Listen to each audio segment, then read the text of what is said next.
prosedur yang lain yang dari 400 menjadi cuma 18 diangkat, ini perlu Pak dipertanyakan. Mau dibawa kemana Kabupaten Langkat ini? Mau dipintarkankah?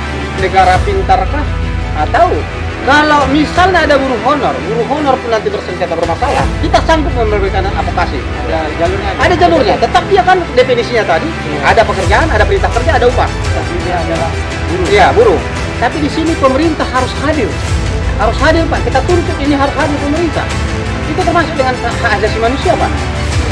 Hak asasi manusia. Kan mereka kan harus dimanusiakan Pak. Mereka juga manusia. Jadi jangan lupa kita.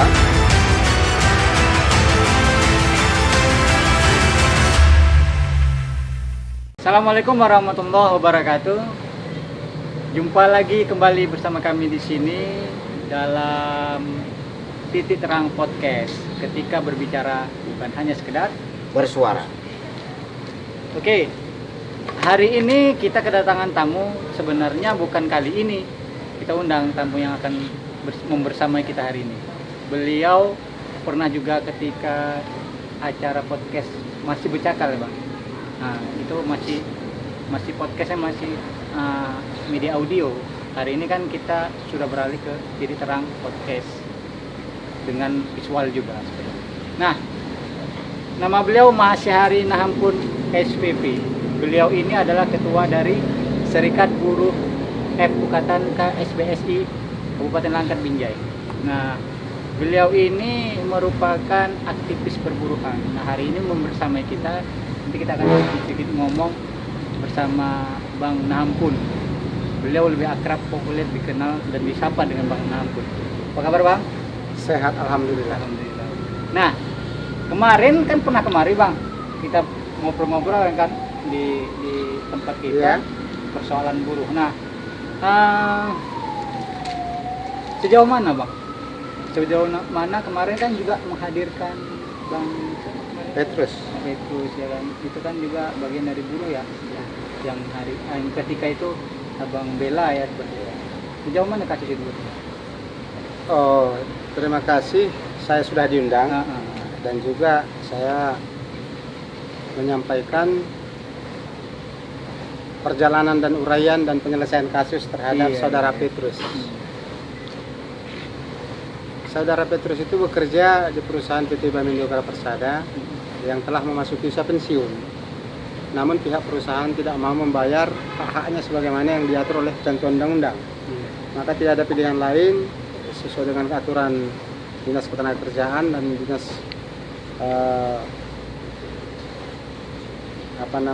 penyelesaian perselisihan perburuhan itu, kita harus melaporkan ke mediator.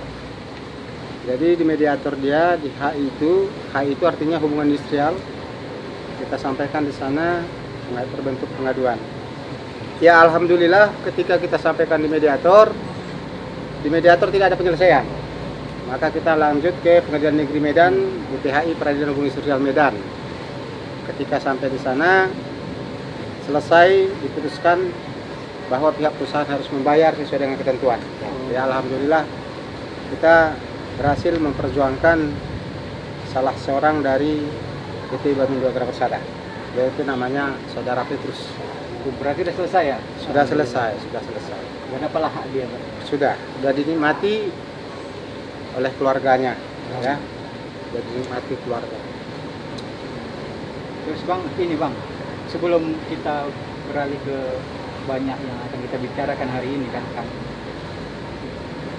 Kemarin kan waktu hasil wawancara kita, Abang itu pernah bersekolah di Ghana. Ini soalnya titel Abang SPP ini bisa menceritakan, soalnya ini kan titel yang apa namanya, yang kurang familiar. banyak, kurang familiar. Iya.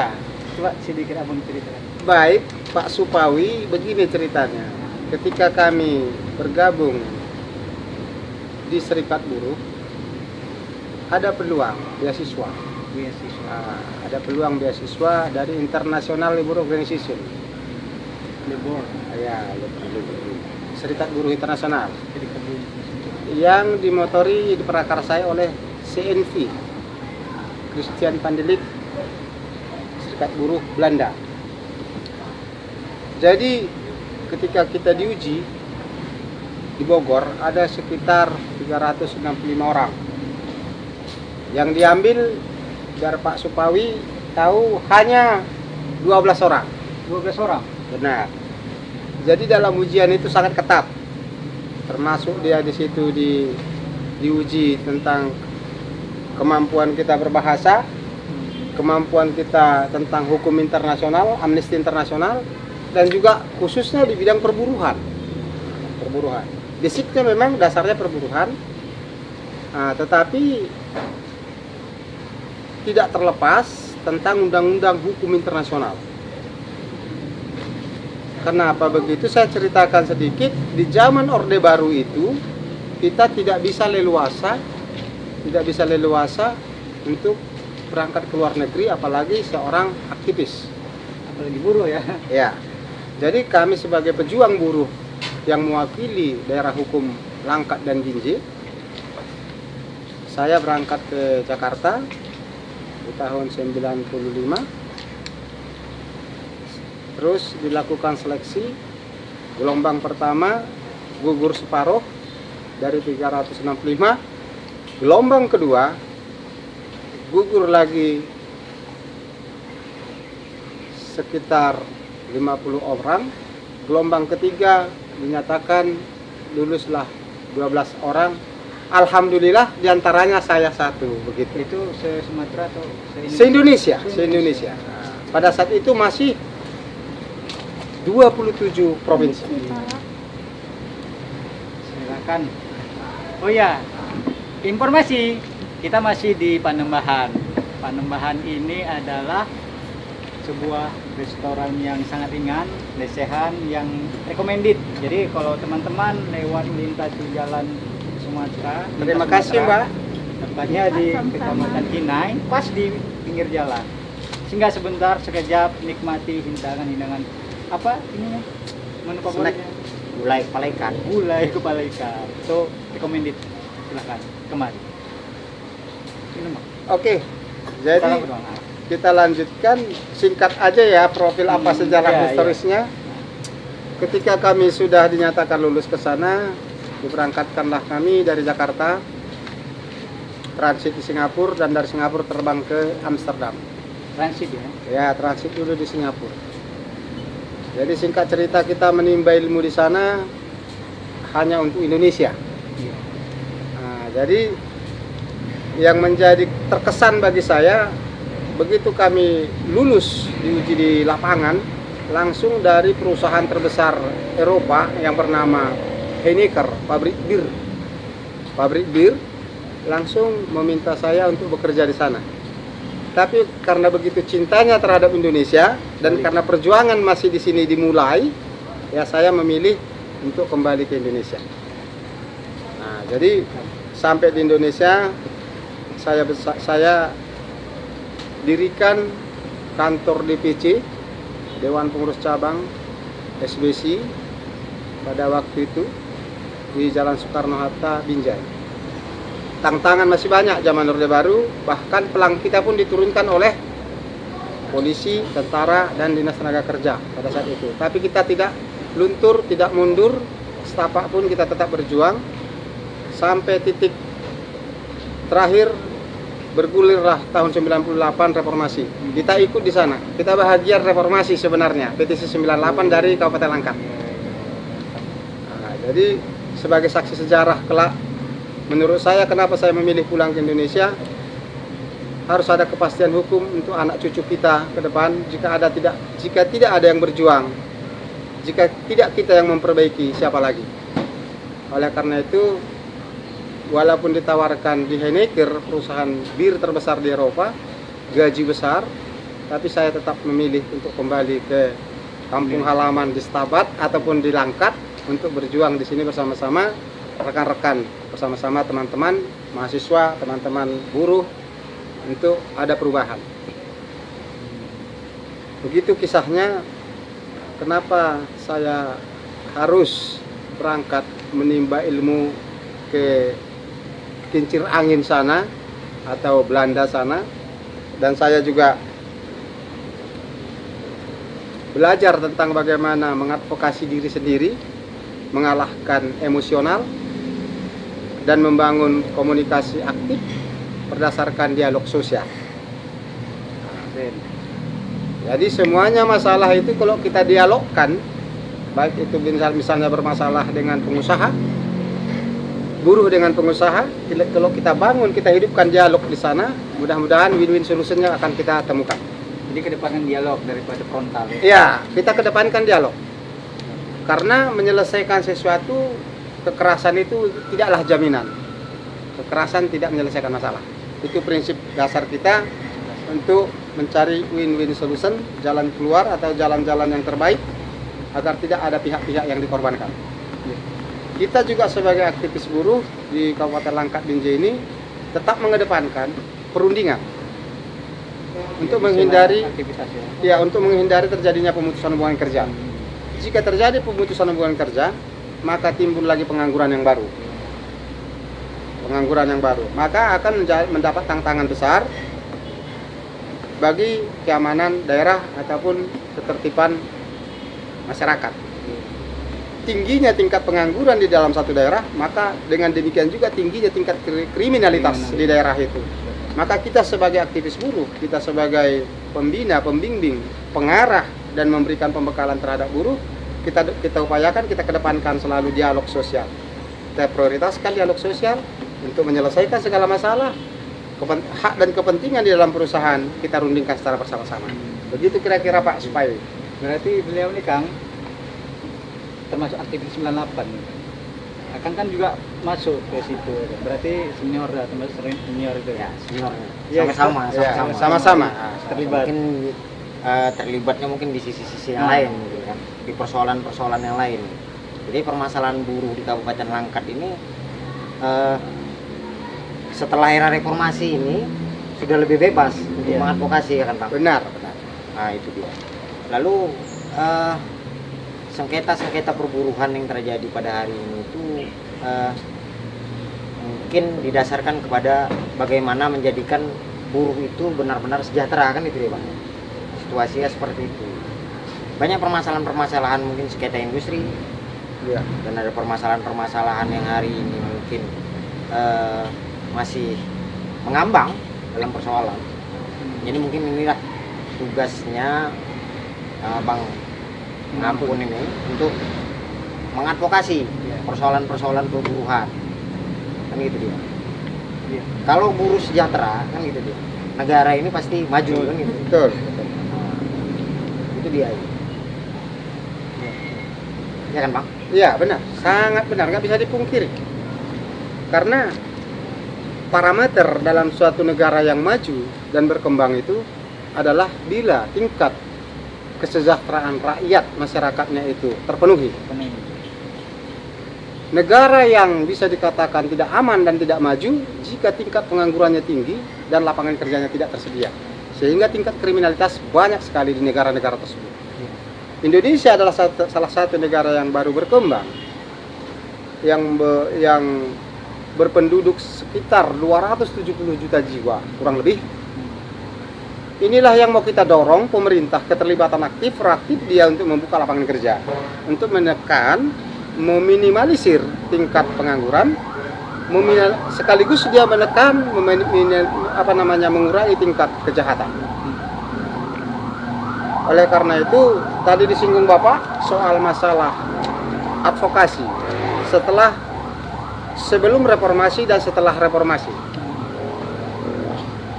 Memang bisa dikatakan setelah reformasi tetap juga sih ya banyak permasalahan. Namun dengan adanya produk ataupun dengan adanya regulasi undang-undang kita berpijak kepada ketentuan perundang-undangan, mekanismenya, birokrasinya yang harus kita tempuh. Memang untuk menyelesaikan satu permasalahan tidak segampang membalikkan telapak tangan lah. Artinya kita harus menempuh dulu. Pertama, jika ada permasalahan di tingkat perusahaan, kita harus ke perusahaan, menyurati perusahaan dulu.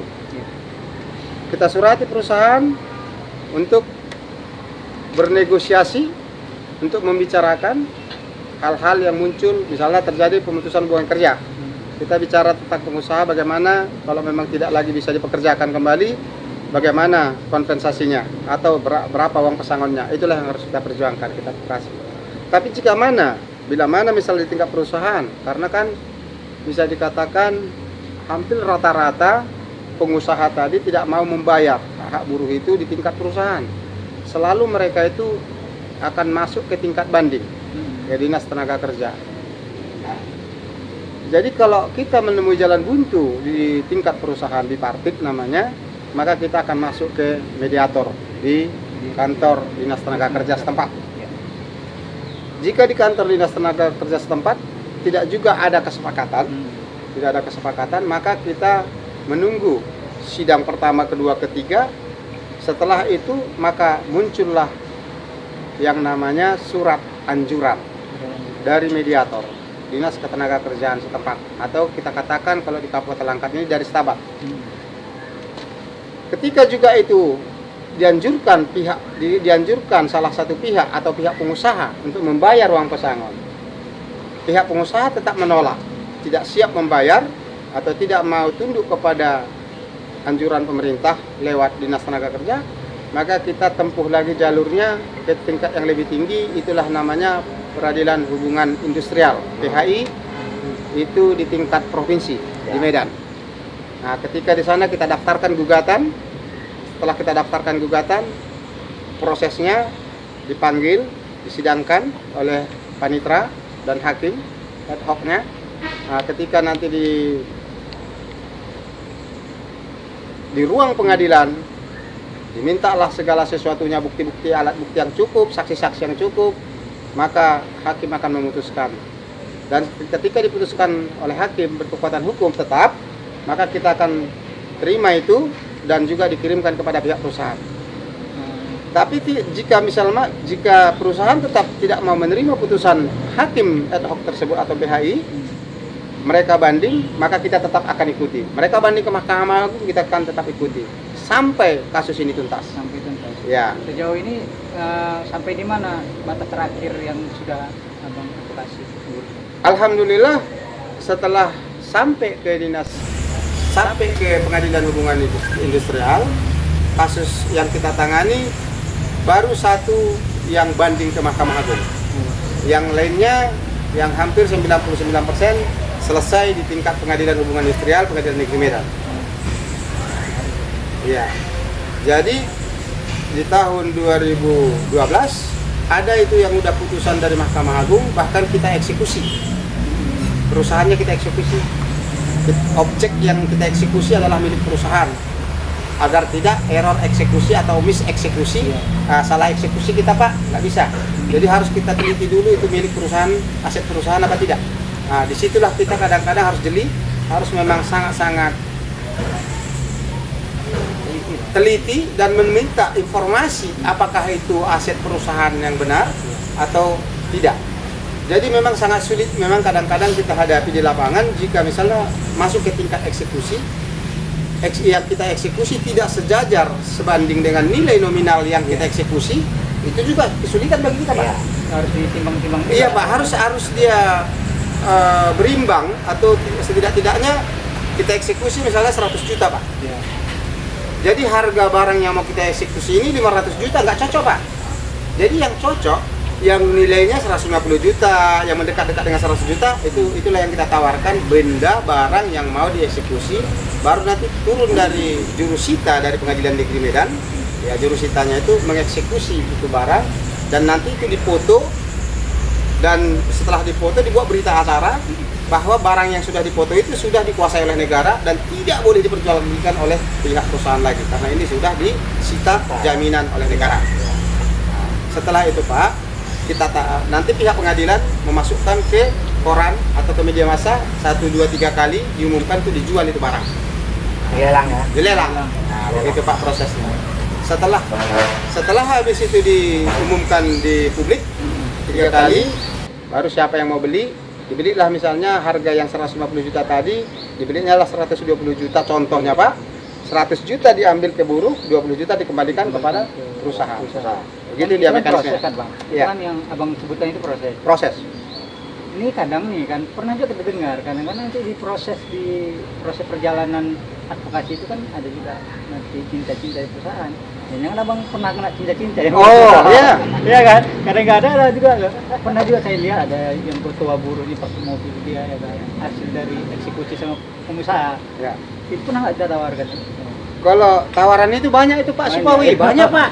Negosiator ya, Ah, negosiasi nanti ya. kan lahan di rumah Pak. Iya, iya. Ribuan berarti Iya. Jadi alhamdulillah memang tawaran-tawaran itu masih bisa kita tolak. Ya, alhamdulillah masih bisa disadarkan yang kuasa kita ya. Allah itu kan masih mengetuk pintu hati kita bahwa yang kita bela ini pun Pak orang susah. Seandainya saya gadaikan harga diri buruh, betapa malangnya nasib saya. Nah, jadi ini ada beban moral Pak, beban moral. Nah, jadi tidak juga semuanya manusia seperti itu Pak ya. Petisi 98 biasanya agak kejujuran, keadilan, kebenaran itu lebih berpihak Pak ke sana Pak, daripada ada satu koper uang dolar 100 uang $100 satu koper. Iya. Untuk membeli harga diri kita, harkat martabat kita sebagai anak bangsa. Memang masih jarang ditemukan yang seperti kami ini. Nah, kan lebih bagus kita makan apa adanya daripada makan berlimpah ruah tapi hasil korupsi atau hasil menjual buruh. Sejauh mana pun habis di perut aja ya kan Mas? Iya Pak, takutnya gini Pak Supawi, habis kita terima duit, karma itu menagih. Iya. Karena Tuhan nggak pernah tidur, Iya. ya kan? Karma tidak pernah ingkar janji. Iya. Nah ini yang mendominasi perhatian dan hati saya selama ini. Tawaran itu banyak Pak, Banyak, ya. banyak. Wah, sedikit pun nggak ada ter apa? Seandainya Pak, baca di tidak Pak, kita nggak bisa terima itu. Karena begini, kalau kita terima itu, katakanlah Pak, buruh itu tidak tahu Pak. Ada 80 orang ini PHK Pak ya. Betul. Nah, ini udah miliaran ini Pak uangnya. Nah, katakanlah buruh tidak tahu Pak. Yang di atas kan tahu Pak. Begitu kita gendong uang ini misalnya di jalan tabrak kita kereta api macam mana Pak? Nah, harus ada takutnya. Takut kita jangan sama manusianya Pak. Takut kita kepada Tuhan yang Maha Kuasa. Karena gerakannya kan dibangun dari gerakan buruh ya kan. Iya, Gerakan moral. moral dia tuh Pak. Moral. Akhlak kita tuh Akhlak. taruh di mana? Iya. Kalau memang saya cari duit, cari uang Pak Supawi. Iya. Waktu di Belanda saya nggak usah balik kemari Ya, Pak. betul. Gaji saya 30 juta per bulan Pak, zaman 96 Pak. Harga tanah di tempat kami dulu satu rantai 250.000. Berarti kalau 30 juta berapa rantai tiap hari, tiap bulan bisa beli Pak. Kalau memang mau cari kaya. Itu di sana jasa, ya kan kerja. Tapi bukan ke situ Pak. Lebih bagus kita seperti ini sehat-sehat Pak. Iya. Nah, Kemana pun bebas ya kan. kawan saya yang masih muda-muda yang mau dibeli termasuk nggak usah kita sebut ya, orang udah meninggal ya. Nah, itu banyak duitnya Pak. Nah, dia mau 250 juta diterima dari PTP 2 kan. Nah, tapi usia 42 tahun. Iya, Pak. Iya. Nah, nggak usah kita sebut. Nah, inilah yang saya takutkan itu. Iya, makanya. Jadi perlu juga saya tegaskan kan dipertanyakan karena kebanyakan seperti itu kasusnya. Kadang-kadang dia ketua buruh Kang, mobil Mercy ya kan, padahal dia secara status dia cuma karyawan, hanya ketua buruh. Dari mana dapat mobil ini? Ya, jangan-jangan dia yang menggiring isu ini gitu. Boleh Untuk jadi. kepentingan pribadi Makanya gitu. perlu, Kak, Tapi kita yakin Bang Mampun ini enggak. Jadi ada persoalan besar Bang yang hari ini memang berbeda dengan apa yang Abang jelaskan hari ini. Mungkin Abang dari tadi kita cerita ini kita berbicara persoalan buruh industri. Hari ini juga di Kabupaten Langkat Bang menjadi problema besarnya. Jadi kalau dikategorikan klasifikasi buruh menurut undang-undang, ini permasalahan buruh eksekutif yang bekerja di pemerintahan. Dalam hal ini sebagai tenaga honorer. Iya. Itu tidak ada proses regulasi yang mengatur bagaimana kalau misalnya terjadi sengketa di buruh eksekutif. Proses ini memang mungkin secara detail ini belum diatur, sehingga regulasinya belum ada, sehingga ini seolah-olah menjadi sebuah persoalan yang semena-mena ketika ini dititik beratkan kepada pemerintah daerah, dalam hal ini Kabupaten Langkat misalnya. Baru-baru ini pemerintah, dalam hal ini negara, memberikan satu solusi. untuk mengangkat mereka menjadi pegawai ASN dalam kategori P3K. Itu dia kan. Jadi lalu ada satu persoalan yang memang menjadi persoalan. Kita punya sekitar 1.000, hampir 2.000 bahkan tenaga honorer guru yang hari ini ada di Kabupaten Langkat. Harapan besar mereka untuk diangkat menjadi P3K itu kan merupakan solusi. Kita sepakat tadi kan, buruh sejahtera, negara maju. Lalu persoalan ini menjadi problemnya kenapa? Dari 1.700 yang mendaftar, ya kan, hanya 18 orang yang dinyatakan lulus passing grade. Itu dia. Jadi solusi ini tidak mumpuni dengan persoalan yang hari ini ada. Kita butuh 400 nih Bang kalau lulus. Lalu yang ada itu sekitar 2.000. Lalu yang lulus ini 18 orang. Nah itu dia, tidak mencukupi. Sementara kalau kita lihat persoalannya hari ini, kenapa negara tidak mengangkat langsung mereka menjadi ASN? Kenapa harus dengan proses yang seperti ini? Itu yang memang menjadi ini Bang hari ini. Saya coba menanggapi ya, dari sudut pandang perburuhan. Yang namanya guru adalah tetap memberikan jasa. Jadi definisi aktifnya langsung aja kita katakan jika ada perintah kerja, ada pekerjaan, ada upah, itu buruh namanya. Termasuk tadi ke ASN atau P3K dan guru honor. Sebagai bangsa yang maju, seharusnya guru adalah dihormati Pak. Seluruh negara sumber daya manusianya, skillnya, pengetahuan masyarakat negaranya itu yang menentukan membawa bangsa itu maju. Jangan pernah negeri kita ini maju kalau pendidikannya tidak bagus. Maka untuk itu perlulah menurut saya, ini pendapat saya Pak, guru ini harus dijaga, dihormati, guru ini harus disejahterakan. Bagaimana anak-anak kita di negeri ini tanpa guru? Bisa kita bayangkan. Jadi guru tanpa jasa, pahlawan tanpa jasa. Bagi negara, setiap negara tidak menghormati guru-guru yang ada di negerinya, itu negara yang lupa akan kacang dari kulitnya. Negara lupa ya. Jadi harus dihormati Pak, guru honor tadi. Apa yang ditetapkan oleh Menpan misalnya, atau presiden kita, ada peraturan presiden atau instruksi presiden atau menteri Menpan, pendayaan aparatur negara ya Pak ya. Nah, ini harus disikapi positif di daerah-daerah, baik itu gubernur, bupati, wali kota. Ini sudah ada sejauh-jauh hari sebelumnya, sudah dicanangkan, sudah diinstruksikan oleh presiden bahwa guru-guru yang ada di negeri ini harus diupayakan, harus disejahterakan supaya guru-guru ini dapat mengajar murid-muridnya dengan fokus konsen di setiap sekolah.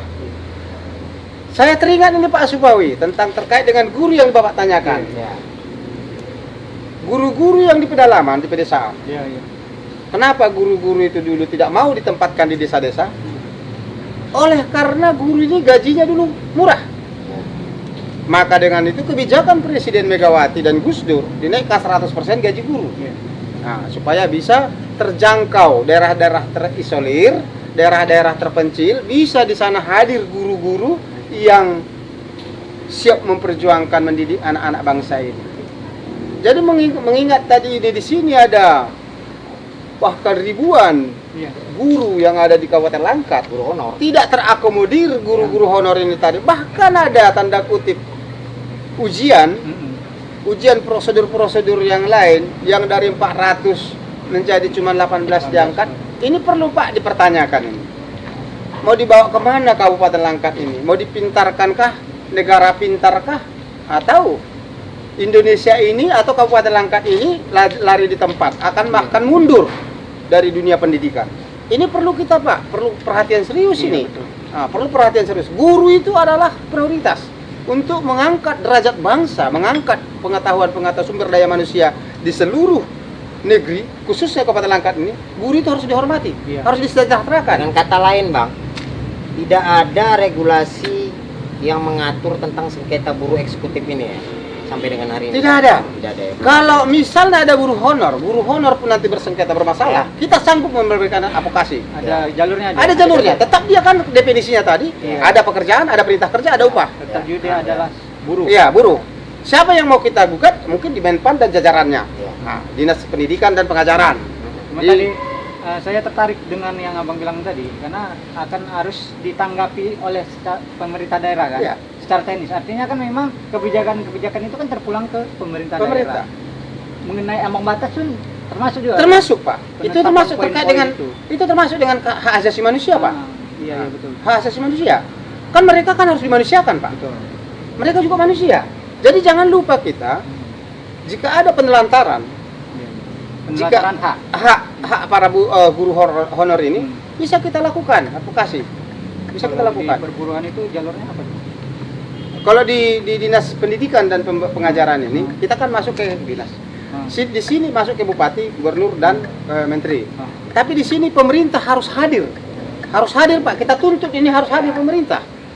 Supaya negeri kita ini negeri yang berpendidikan dan cerdas. Jangan hanya slogan lipstick semata Pak.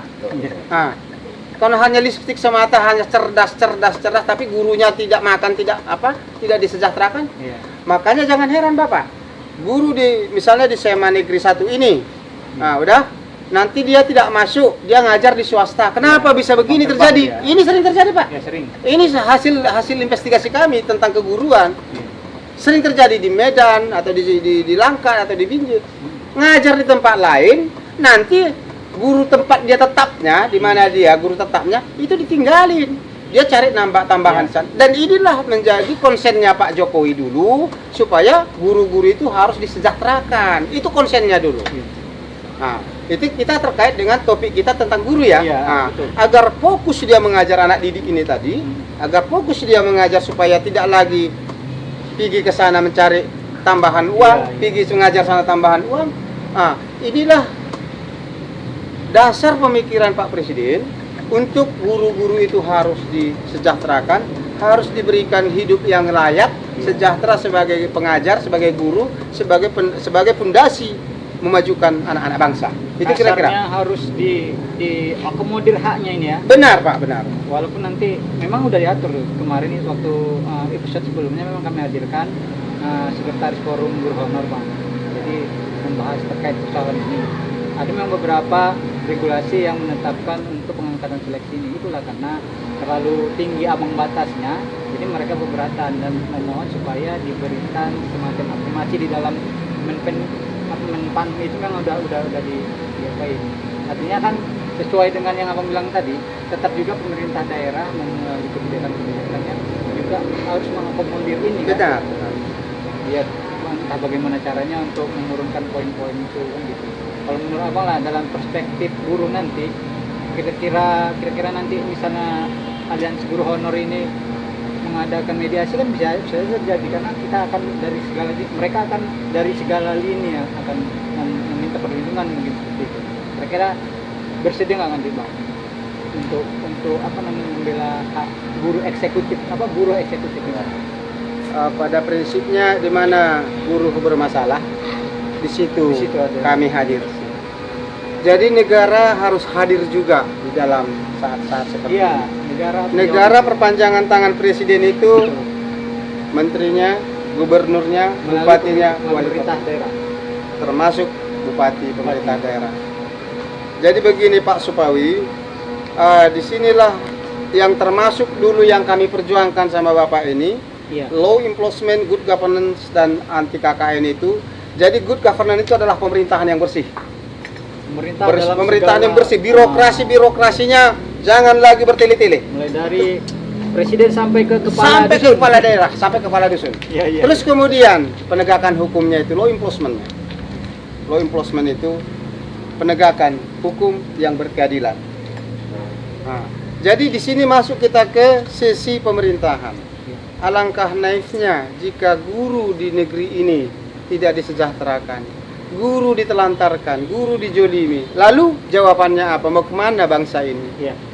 Saya bisa pastikan jika tidak tenaga-tenaga guru, jika tidak ada guru dosen kita di Indonesia ini yang sejahtera, maka akan ada muncul daftar nama guru di SD negeri 1 tapi mengajar di negeri di sekolah swasta lain. Ini perlu disikapi oleh Tapi pemerintah. hari ini Bang, kita sepakat nggak bahwasannya permasalahan guru eksekutif ini belum ada kan? Aturan yang mengatur kalau terjadi sengketa kan?